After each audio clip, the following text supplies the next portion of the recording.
kind of amazing how this story took such a U-turn the last couple of weeks. It felt like Tyreek Hill had hurt his child, and there was going to be no patience for that the NFL has put its line in the sand. It is obviously come down hard on guys that have been aggressive towards women now recently. And remember the Adrian Peterson situation where Adrian Peterson insists he was just disciplining his child, and that's how it's done, hitting him with a switch. Well, with Tyreek Hill, it felt inevitable that he was going to be suspended. And the question was it going to be the same Kareem Hunt situation where the Chiefs had a domestic violence situation, a family violence situation, have to let him go, and then he was going to get picked up immediately by somebody else?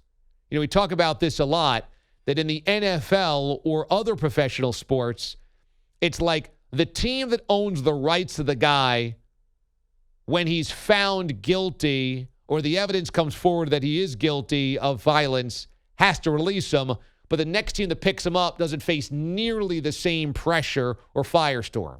The Tyreek Hill was going to go down that road. But then the full audio of the call, or not really the call, the conversation that was recorded between Tyreek Hill and his girlfriend was released, and it was played on Sports Radio 610, actually my old sports radio station in Kansas City. And I believe it was about a 14-minute video or 14-minute audio clip.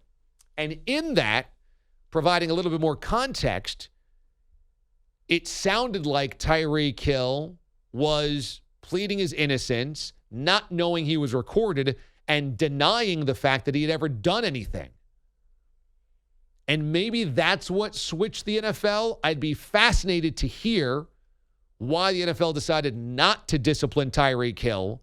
But this is an enormous turn of events. Enormous.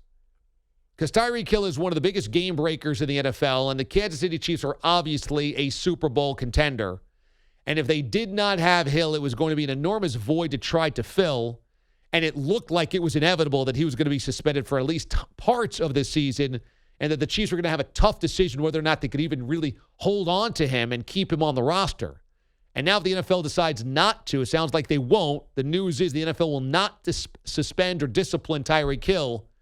The Chiefs now have him for 16 games.